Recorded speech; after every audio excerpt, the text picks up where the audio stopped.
Hi friends.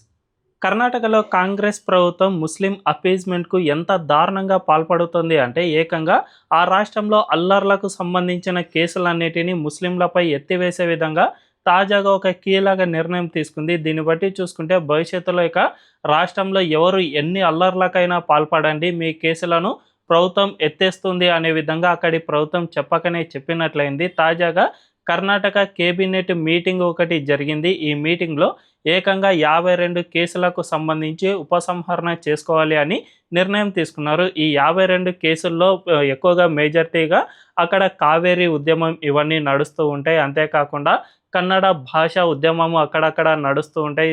కొన్ని సందర్భాల్లో ఆస్తుల ధ్వంసం ఇలాంటిది జరుగుతూ ఉంటుంది కదా! ఇలాంటి వాటికి సంబంధించి కొన్ని కేసులను అయితే విత్‌డ్రా చేసుకున్నారు.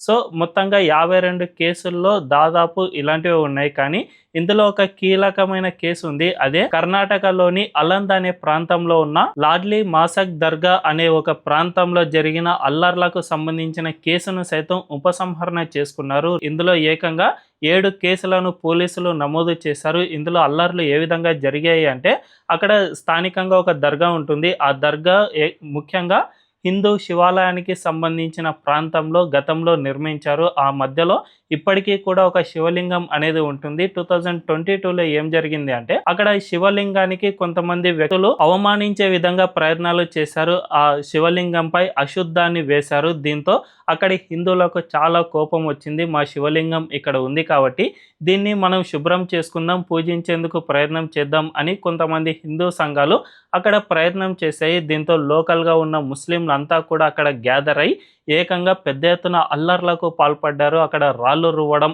పోలీసులని కూడా చూడకుండా ఒక డీఎస్పీ అండ్ ఒక కానిస్టేబుల్పై సైతం మర్డర్ అటెంప్ట్ చేశారు. గతంలో పోలీసులు ఏదైతే కేసును నమోదు చేశారో అందులో ఇలాంటి డీటెయిల్స్ అన్నీ కూడా ఉన్నాయి.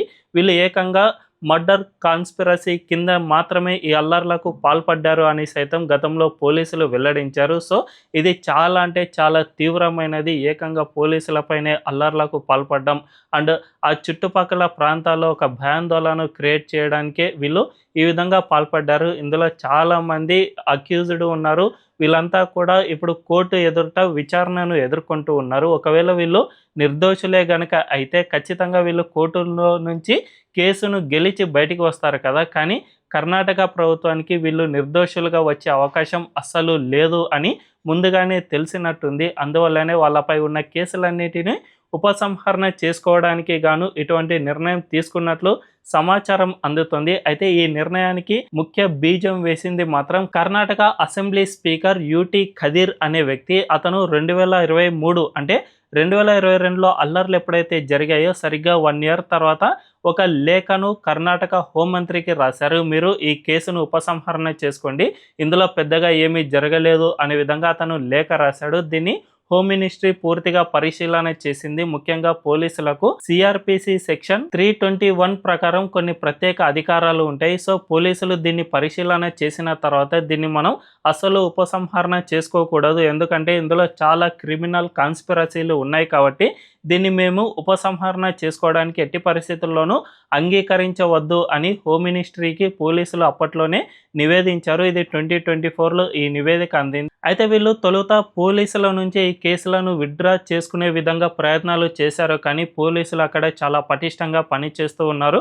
కొంతమంది నిజాయితీ నిఖార్సు అధికారులు ఉండటం వల్లనే ఈ విధమైన క్యాన్సిలేషన్ అనేది అప్పట్లో జరగలేదు. దీంతో ఏకంగా కర్ణాటక కేబినెట్ భేటీ అయిన తర్వాత ఈ కేసులను విత్‌డ్రా చేసుకునేందుకు అంగీకారం తెలిపింది అని స్పష్టంగా అర్థమవుతుంది. దీన్ని బట్టి చూసుకుంటే ఆ రాష్ట్రంలో పోలీసులు ఈ కేసుపై పూర్తి విచారణ జరిపిన తర్వాత ఇది చాలా పెద్ద క్రిమినల్ కాన్స్పిరసీ, ఏకంగా పోలీసులను సైతం అటాక్ చేసేందుకు వీళ్ళు ప్రయత్నాలు చేశారని తెలిసినా కూడా కర్ణాటక కాంగ్రెస్ ప్రభుత్వం దీన్ని విత్‌డ్రా చేసుకునే ప్రయత్నం చేసింది. అయితే దీనిపై పెద్ద ఎత్తున బ్యాక్‌లాష్ అనేది వచ్చింది.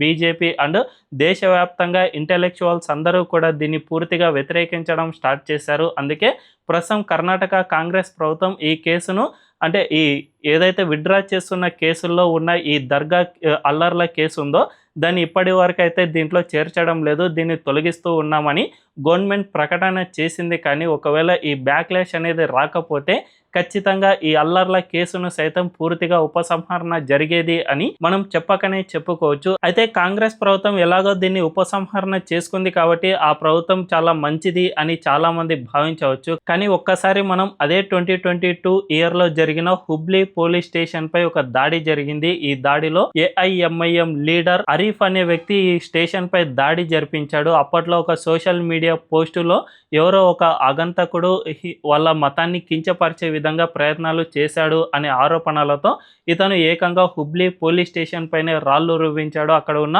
పోలీస్ జీపులను సైతం తగులబెట్టించాడు. అంతటి క్రిమినల్ కాన్స్పిరసీని ఆ తర్వాత కాంగ్రెస్ గవర్నమెంట్ పూర్తిగా ఉపసంహరణ చేసుకుంది. ఇప్పుడు ఆ అటాక్ సంబంధించిన కేసులు అనేవి ఏవీ లేవు. అందులో ఎవరైతే దాడిలో పాల్గొన్నారో, ఎవరైతే 12 మంది పోలీసులను గాయపరిచారో వాళ్ళందరిపై కేసులు అనేవే లేవు. వాళ్ళు ఇప్పుడు ఫ్రీ బర్డ్ లాగా బయట తిరుగుతూ ఉన్నారు. సో దీన్ని బట్టి చూసుకుంటే కర్ణాటకలో కాంగ్రెస్ గవర్నమెంట్ ఎంత అపీజ్మెంట్ పాలిటిక్స్కు పాల్పడుతుందో అర్థం చేసుకోవచ్చు. ఆ గవర్నమెంట్ రాష్ట్రంలో జరిగిన ప్రతి ఒక్క అల్లరికి సంబంధించిన కేసును మెల్లిమెల్లిగా విత్డ్రా చేసుకునే ప్రయత్నాలు చేస్తూనే ఉంది. కానీ ఎప్పుడైతే బ్యాక్లాష్ వచ్చిందో దాన్ని వెంటనే ఆపుతుంది అంతే తప్ప దీన్ని ఎప్పుడు వీలైతే అప్పుడు పూర్తిగా ఉపసంహరణ జరిపేందుకు ప్రయత్నాలు చేస్తోంది అని చెప్పకనే చెప్పుకోవచ్చు.